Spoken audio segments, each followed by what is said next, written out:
Llévame a la roca. Llévame, Señor, yo te seguiré. Oh, llévame a la roca más alta, Señor. Solo en ti refugio tendré. Amén. Gloria a Dios, hermanos. Vamos a tener la enseñanza de la palabra de Dios. Buen día, hermanos. Saludos para todos. Vamos a continuar con lo que hemos estado meditando en Juan capítulo 11, versículo 25, a concluir el Yo soy la resurrección y la vida. Creo, hermanos, que todos nosotros, cuando nos enfrentamos a la enfermedad o nos enfrentamos a la muerte de un ser querido, son acontecimientos difíciles de sobrellevar. Son acontecimientos que marcan nuestra vida. Hay enfermedades con las cuales a veces tenemos que luchar durante mucho tiempo. Hay enfermedades en particular que se convierten como en una insignia de pronto llega la muerte. Cuando usted escucha la palabra cáncer, inmediatamente se activa en nosotros como ese chip que nos dice se va a morir la persona. Si usted escucha que alguien está sufriendo del corazón, que tiene problemas del corazón, también decimos, esa persona no va a durar mucho. Y hay enfermedades como que nos generan a nosotros ese pensamiento, nos generan ese sentimiento, y más difícil aún, cuando vemos que una persona, un ser querido, parte a la eternidad, porque son acontecimientos que no podemos controlar. Hay enfermedades que aún los mismos médicos dicen, mire, no podemos hacer nada por la persona. Y hay médicos que han de ser creyentes y dicen, si usted es creyente, órele a Dios, porque solamente Dios podrá ayudarle. Porque incluso ellos se sienten que son impotentes y son incapaces de enfrentar una enfermedad, como lo tenemos nosotros hoy en día. Hay enfermedades llamadas huérfanas. Es decir, enfermedades que no se conocen, cómo se pueden tratar, cómo se puede ayudar al paciente a sobrellevar esa situación. Y no importa, hermanos, cuánto nos cuidemos, no importa qué tantos cuidados nosotros podamos tener sobre nuestra salud. Una pequeña partícula que es invisible al ojo humano, que para usted verla tiene que someterla a un microscopio. Esa sola partícula, esa sola bacteria que puede estar en el aire, que puede estar en tus manos, en mis manos, y que luego nosotros tomamos algo para llevarnos a la boca, esa pequeña partícula nos puede ocasionar una enfermedad, nos puede ocasionar la muerte. Podemos dormir bien, podemos comer bien, podemos hacer ejercicio, podemos evitar los peligros. Hay personas que dicen, mire, yo no me meto en lugares peligrosos, por eso estoy vivo. Podemos hacer todo eso, pero nada de eso evitará que llegue a nosotros una enfermedad o que llegue a nosotros la muerte. Había un dicho popular de los griegos que decían, come bien, duerme bien, haz ejercicio y muérete de todas formas. No es el título que colocarían en un gimnasio. No lo pondrían allá. Pero usted ha escuchado la historia, o la historia no, las noticias, de deportistas de alto rendimiento que mueren en la cancha, que mueren practicando su deporte. Fulminante. Estaban bien, estaban corriendo y cayeron fulminados. Porque la muerte, hermanos, es una realidad. Dice Job, capítulo 14, vaya por favor al libro de Job. Y Job está pasando por una situación difícil en su vida. Ha llegado a su vida tragedia tras tragedia. Ha perdido a su familia, a sus hijos. Ha perdido su capacidad económica. Ha perdido los bienes que tenía. sus trabajadores y ha perdido su salud. Cayó enfermo. Y dice Job en capítulo 14, versículo 1, el hombre nacido de mujer, corto de días y hastiado de sinsabores, sale como una flor y es cortado, y huye como la sombra y no permanece. Y en el versículo más adelante, en el versículo 10 al 12 dice, mas el hombre morirá y será cortado, perecerá el hombre, ¿y dónde estará él?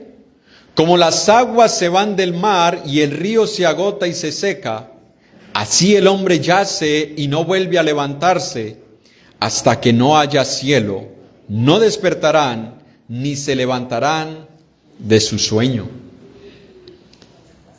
¿Cómo veía Job la vida? Noten, antes de que le ocurriera todo esto, no sabemos qué decía Job acerca de la vida.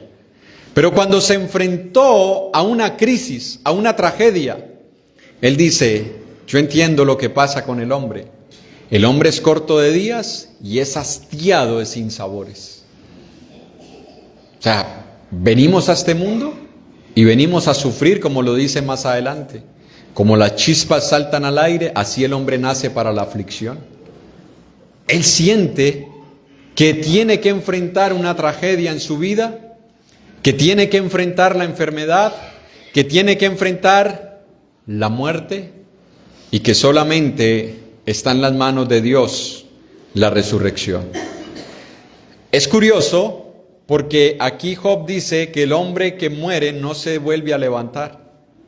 Pero nosotros vemos historias en la Biblia donde personas fueron resucitadas.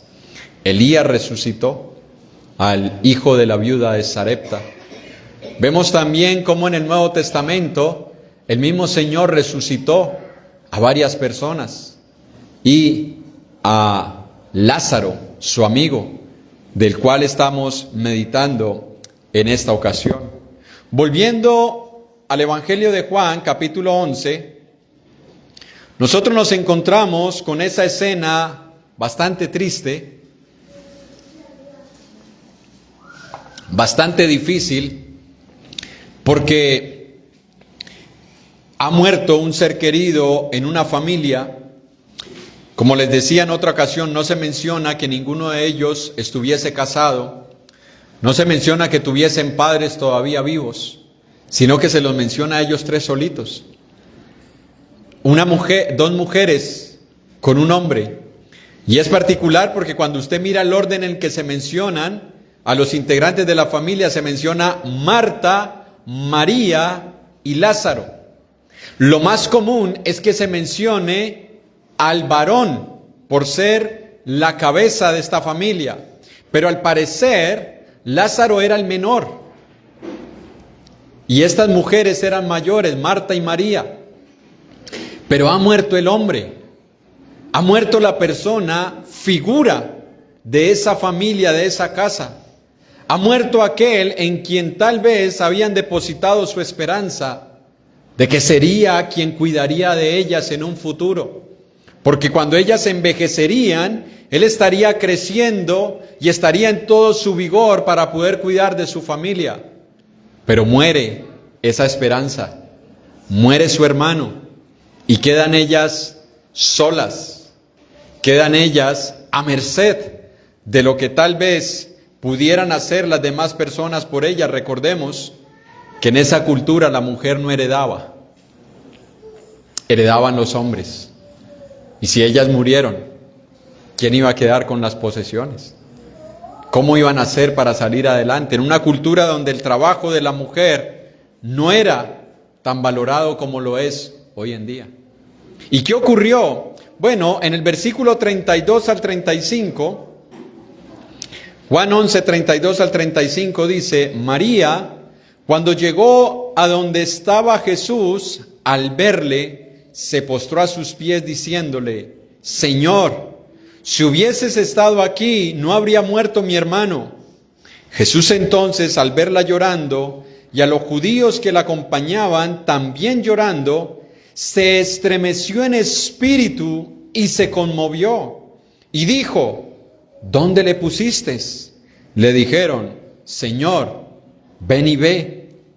Versículo 35, el más corto de toda la Biblia. Jesús lloró. Jesús lloró.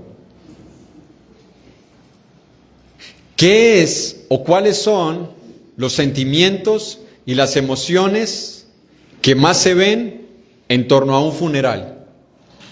No quiero tocar sensibilidades, no quiero afectarle en su conciencia, pero quiero que usted haga el ejercicio de recordar la muerte de un ser querido suyo, de alguien cercano. ¿Cuáles fueron sus sentimientos? ¿Cuáles fueron sus emociones? ¿Qué era lo más común en ese ambiente?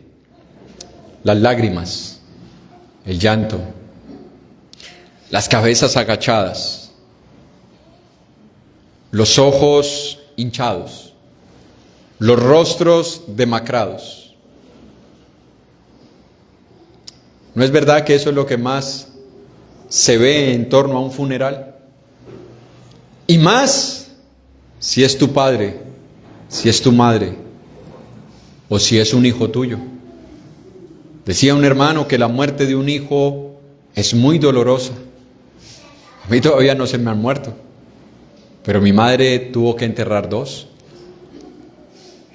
Y no sé cuántas madres aquí o padres han enterrado hijos ya.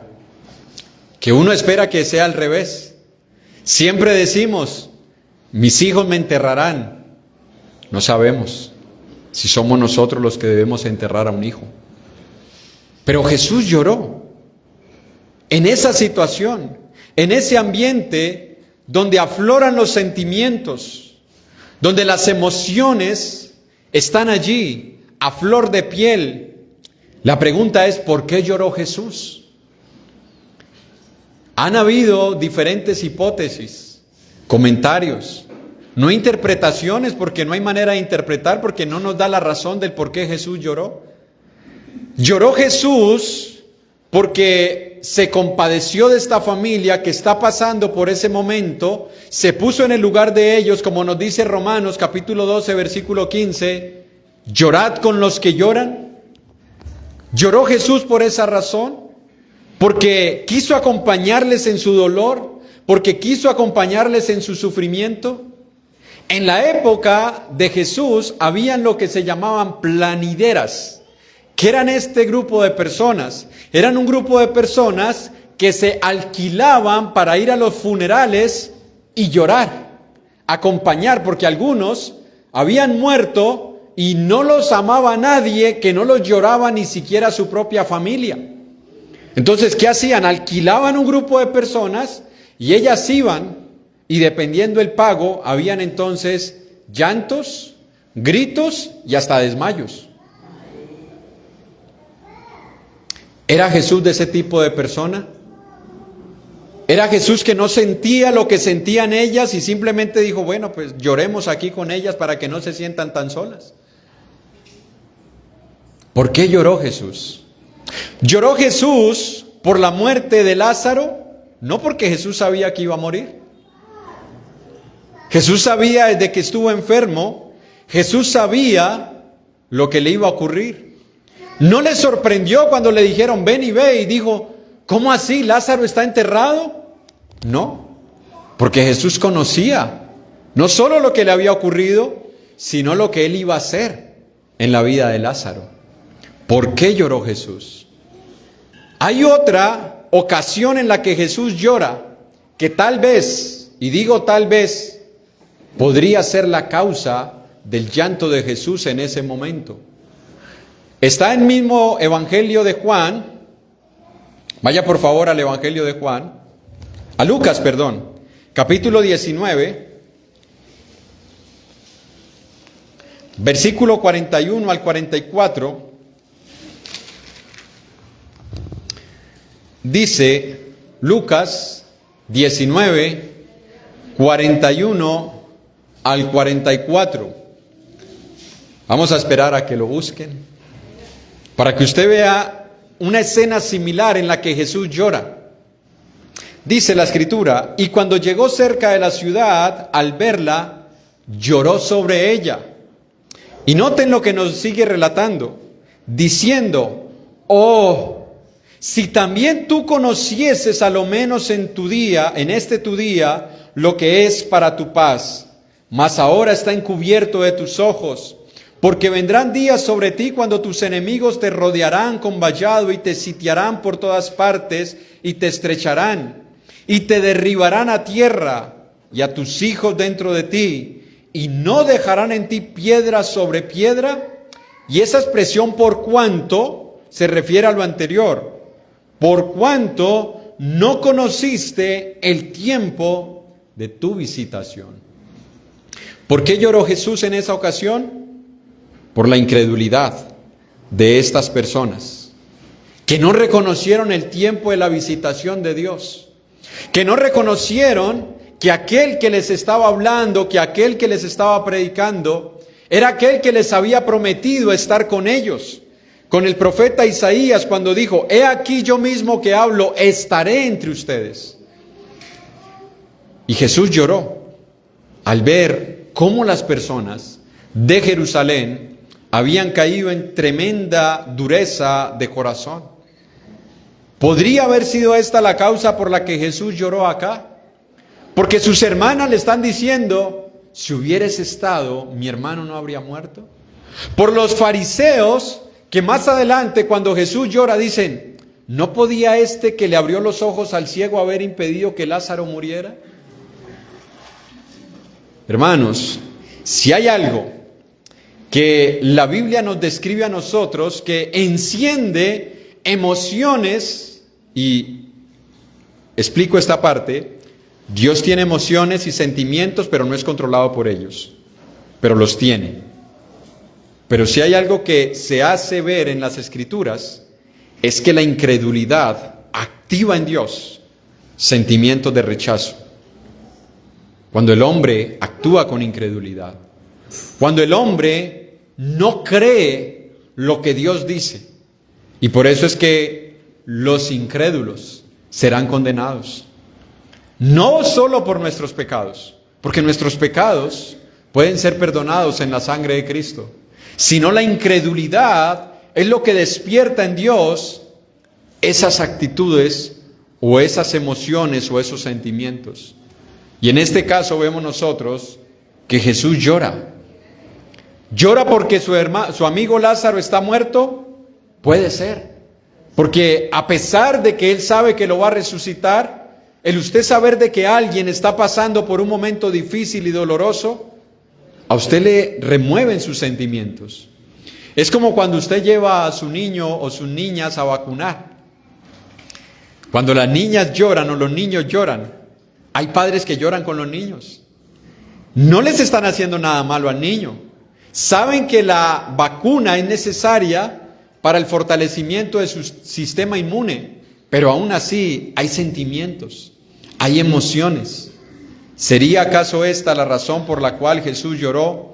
No lo sabemos, pero podría ser el hecho de que estas personas no creyeran, porque en el versículo 36 y 37 de Juan 11, aquellos fariseos que estaban allí dijeron entonces los judíos, mirad cómo le amaba. Y algunos de ellos dijeron, ¿no podía este que abrió los ojos al ciego haber hecho también que Lázaro no muriera? Los fariseos se preguntaron, ¿por qué si Jesús pudo sanar a un ciego de nacimiento, Juan capítulo 9, por qué Jesús no impidió que Lázaro muriera? Y con esto yo quiero que piense, ¿usted ha visto el poder de Dios en la vida de otras personas?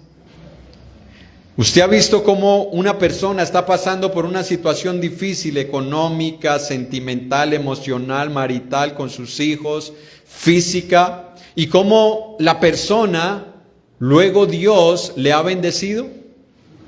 Creo que todos lo hemos visto, ¿cierto? ¿Y no le parece que en ocasiones como que nosotros somos ignorados por Dios?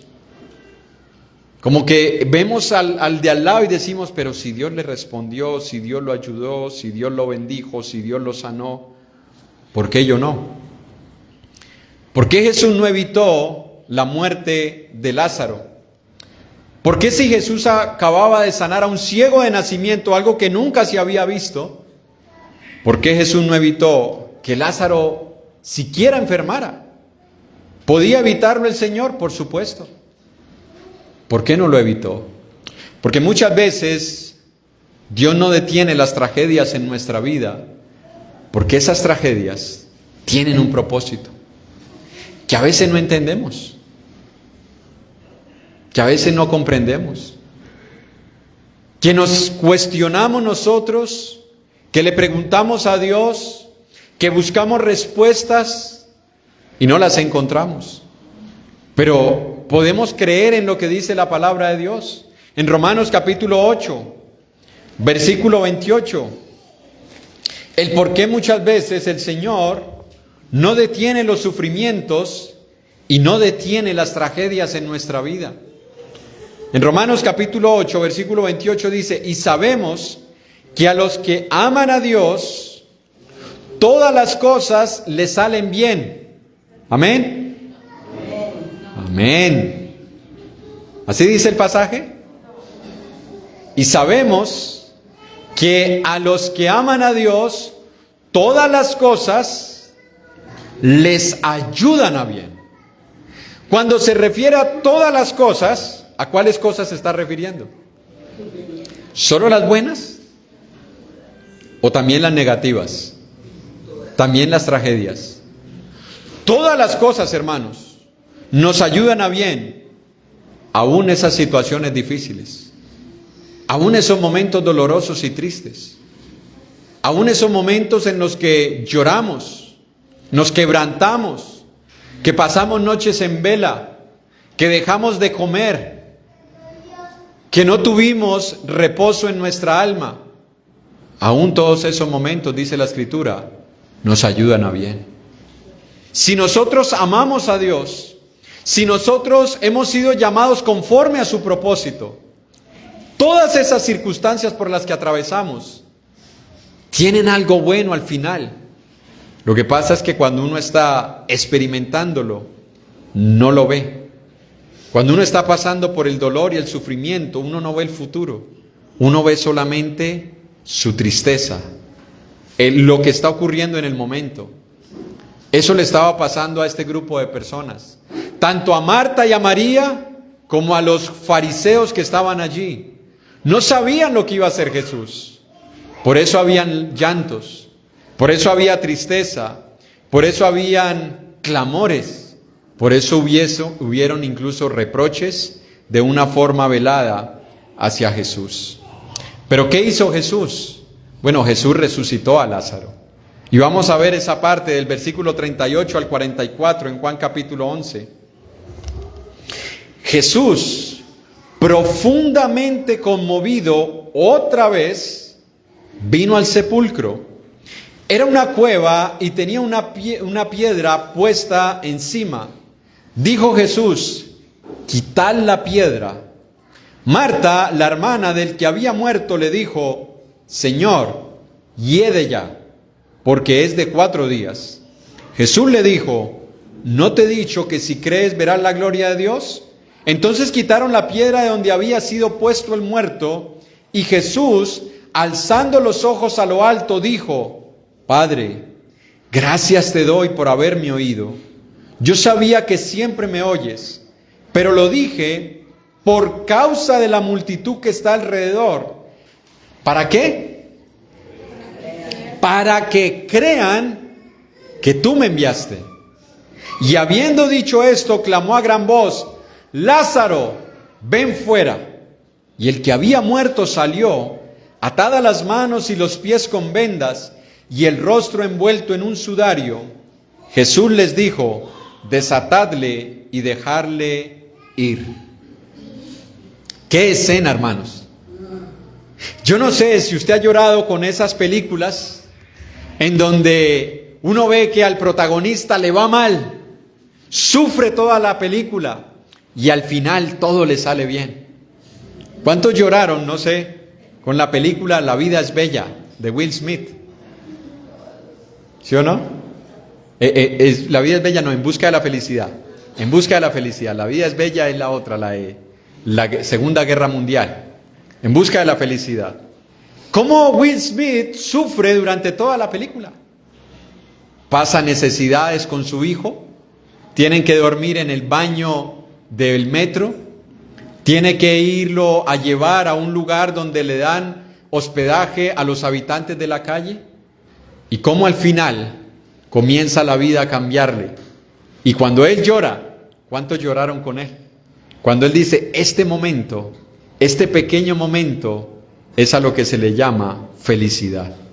Y hay llanto, y hay lágrimas, pero de felicidad.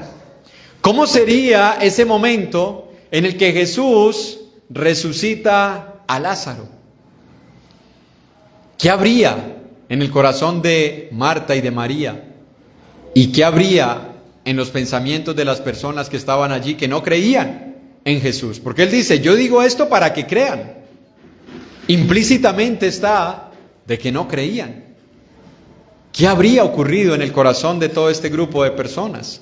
Pero vayamos por partes, porque dice Jesús, cuando llegaron al sepulcro, Jesús les dijo, quitad la piedra, versículo 39.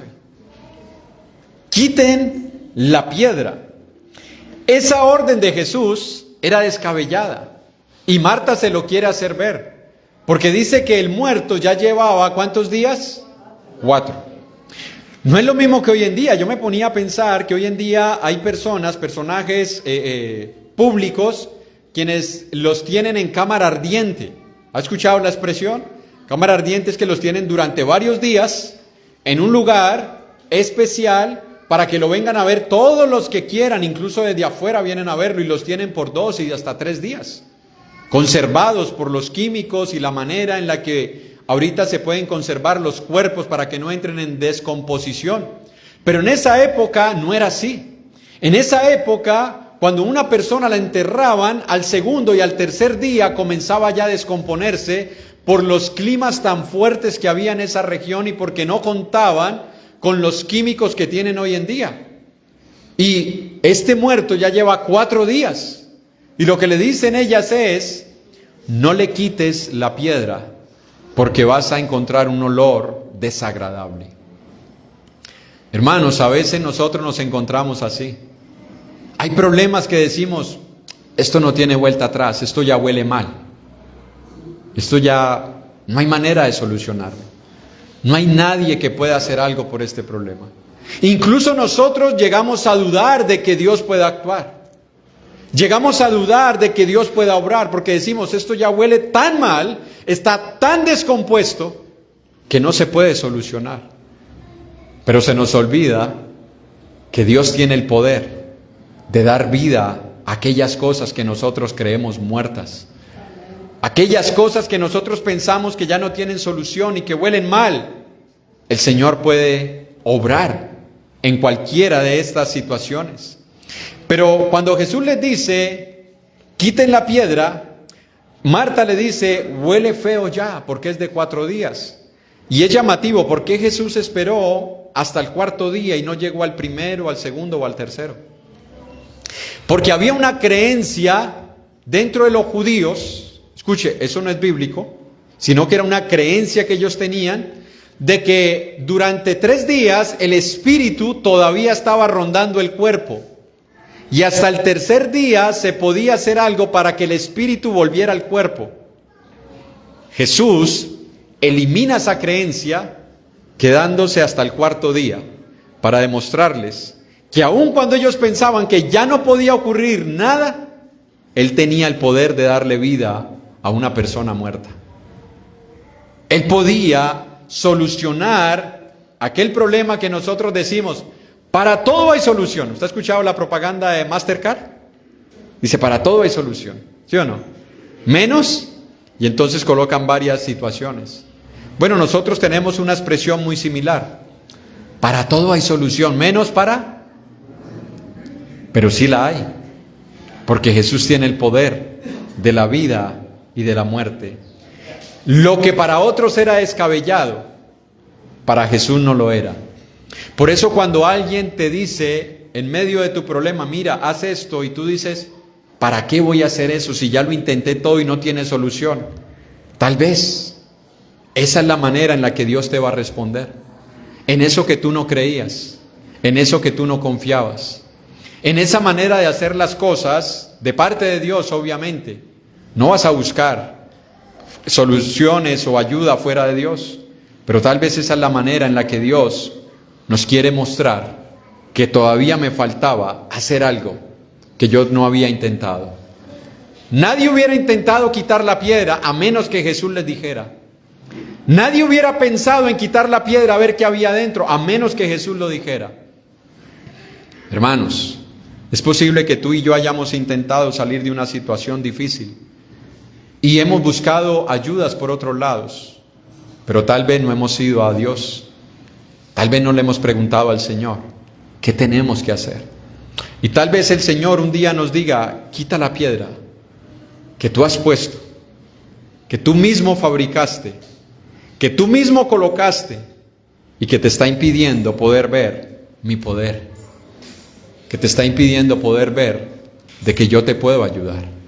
Quiten la piedra. Ahora, es curioso porque cuando quitan la piedra, en el versículo 43, dice, y habiendo dicho esto, clamó a gran voz, Lázaro, ven fuera. Aquí es llamativo esto, hermanos, y surge una pregunta. ¿Lázaro estaba vivo cuando Jesús le habló? Porque Jesús le dijo, Lázaro, ven fuera. No le dijo, Lázaro, levántate. Nosotros cantamos esa canción que dice, y Jesús le dijo a Lázaro, levántate, levántate. ¿A dónde lo dice en la Biblia? No lo dice. Lo único que vemos es que Jesús le dijo a Lázaro, Lázaro, ven fuera. Porque la voz que hizo todas las cosas, la voz que creó todo el universo, esa era la voz que le estaba diciendo a Lázaro, ven fuera. Hermanos, Dios tuvo que obrar en la vida de Lázaro. Primero, preservándolo para que no se descomponga su cuerpo. Y segundo, tuvo que obrar para que el muerto pudiera oír. Porque él estaba muerto. Lo leí ahorita a nuestro hermano Jonathan en Efesios capítulo 2. Dios nos dio vida. Esa expresión nos dio lo que nos está diciendo en no teníamos vida. Ahí está implícito, no teníamos vida espiritual. Estábamos vivos físicamente, pero no espiritualmente. Dios nos dio vida porque estábamos muertos. Y aquí vemos también a un hombre muerto a quien el Señor lo llama y él obedece la voz. Este es el cumplimiento de lo que dice Juan capítulo 5, unas hojitas atrás, que lo leíamos hace 8 días. Juan capítulo 5, versículo 25. De cierto os digo, viene la hora, y ahora es, cuando los muertos oirán la voz del Hijo de Dios, y los que la oyeren vivirán. Pero es curioso, porque cuando la Biblia utiliza expresiones para ilustrar algo o metáforas, no las utiliza violando los principios de la realidad, sino que mantiene los principios de la realidad. Y yo le hago la pregunta, ¿puede un muerto oír? ¿Usted no ha visto que hay personas que cuando muere alguien, y hace poco con el funeral de nuestra hermana Madeleine, le hablaban a la hermana Madeleine, al cuerpo de lo que un día fue la hermana Madeleine allí, sus nietos, sus sobrinos, y le decían, abuelita, abuelita, abuelita. La pregunta es, ¿podía ella oír? Jesús dice, la hora viene y ahora es cuando los muertos oirán. ¿Cómo puede un muerto oír?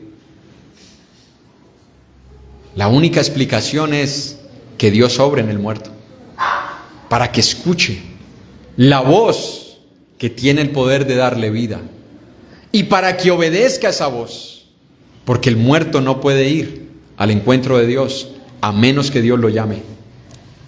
No fue que estaban allí y entonces Jesús dijo, bueno, ¿qué vamos a hacer con Lázaro? Pues no sé, vamos a intentar llamarlo a ver si sale. No, Él no intentó llamarlo, Él lo llamó. Y sabía que Lázaro iba a responder a ese llamado de Jesús, porque Él iba a orar para que respondiera al llamado. Alguien de forma jocosa, tratando de comentar este pasaje de una forma un poco irónica, dice que cuando Lázaro resucitó, alguien después lo entrevistó y le dijo, bueno, Lázaro, yo quiero saber qué ocurrió ese día. Y que Lázaro dijo lo siguiente, yo estaba allí en el sepulcro y después de 4 días me dije, definitivamente esto no es vida.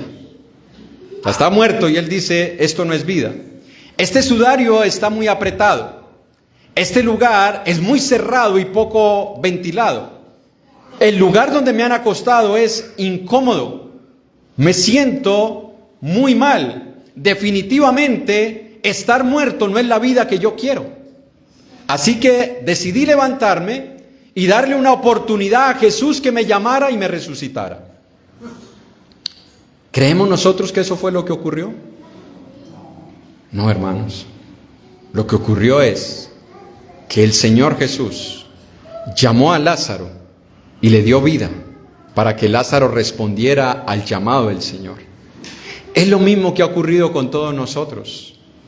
Todos los que hemos obedecido el Evangelio lo hemos obedecido porque el Señor nos llamó con un llamado que tiene el poder de darnos vida para obedecer el Evangelio.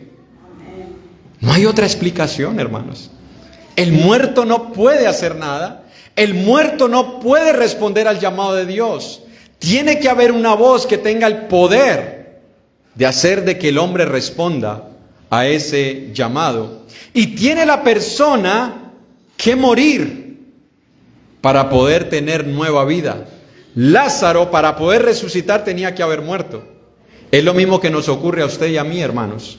¿Cuándo nos ocurrió eso? En Romanos capítulo 6, versículo del 1 al 4. ¿Qué nos dice la palabra allí? ¿O no sabéis que todos los que hemos sido bautizados en Cristo Jesús hemos sido bautizados en su muerte? Porque fuimos sepultados juntamente con Él para muerte por el bautismo, a fin de que como Cristo resucitó de los muertos, así también nosotros andemos en vida nueva. Hermano, y con esto quiero que usted medite en la teología que usted tiene acerca de lo que es una persona que ahora tiene vida nueva.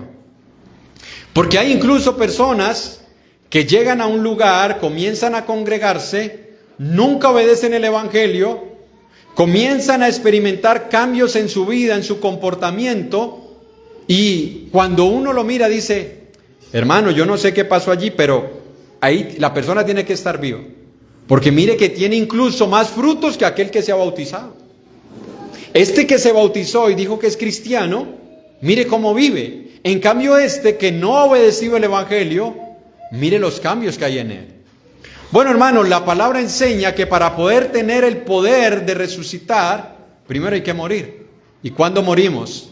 En el bautismo, cuando obedecemos el Evangelio. Nadie sin el Evangelio tiene vida nueva. Escuche, nadie sin el Evangelio tiene vida nueva. Para que alguien tenga vida nueva, tiene que obedecer el Evangelio. Tiene que haber sido bautizado para el perdón de sus pecados. No hay otra manera que la persona pueda tener la vida que Dios ofrece. Ahora, si tiene la vida nueva, ese milagro nos enseña que cuando la persona experimenta el poder de Dios, tiene que manifestarlo a través de sus actos. Ejemplo, ¿cómo se sabía que Lázaro ya estaba vivo? Porque cuando el Señor lo llama, Él sale. ¿Sí o no? O sea, hay evidencia de que está vivo. No fue que el Señor dijo, miren, ya resucité a Lázaro. Está ya acostado, pero está resucitado. Ustedes todavía no han visto nada, pero Él está resucitado. Créanme que ya lo resucité. No, la evidencia de que Él resucitó es que Lázaro salió caminando. La evidencia de que tú y yo resucitamos es cómo caminamos ahora en Cristo. Porque si yo digo que yo estaba muerto y he resucitado, pero sigo caminando como si estuviera en el mundo, entonces ¿dónde está la evidencia que yo he resucitado? En una ocasión, Agustín, los dogmas, las penitencias y todo esto para lograr la justificación. Agustín de Hipona se hizo muy famoso con una frase que decía, a Dios orando y con el mazo dando. Lo que él decía es, vamos a orarle a Dios, pero vamos también a actuar. Él se hizo famoso por esa frase. Antes de él ser creyente, era un hombre mujeriego que visitaba los prostíbulos. Él se convirtió hasta que logró alcanzarlo. Cuando él voltea a mirar, le dice ella, Agustín, soy yo. Y le dice Agustín, pero yo ya no soy yo. Lo que él está diciendo es, yo no voy a volver a ese mundo, porque yo ya no soy yo. Si yo digo que he resucitado, tengo que mostrarlo con mis evidencias.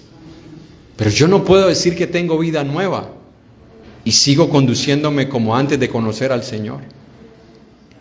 ¿Dónde están las evidencias? ¿Qué dice Colosenses capítulo 3, versículo 1 al 9? Y quiero, hermanos, que al leer estos pasajes, cada uno de nosotros examine su propia vida. Examine si realmente ha salido del sepulcro donde estaba. Examine si tal vez la piedra que era el tropiezo para llegar al Señor ya ha sido quitada, que era el pecado. Dice Colosenses 3 del 1 al 9, y voy a hacer la aclaración para que se entienda la primera parte. La frase, si pues habéis resucitado con Cristo, no es pregunta,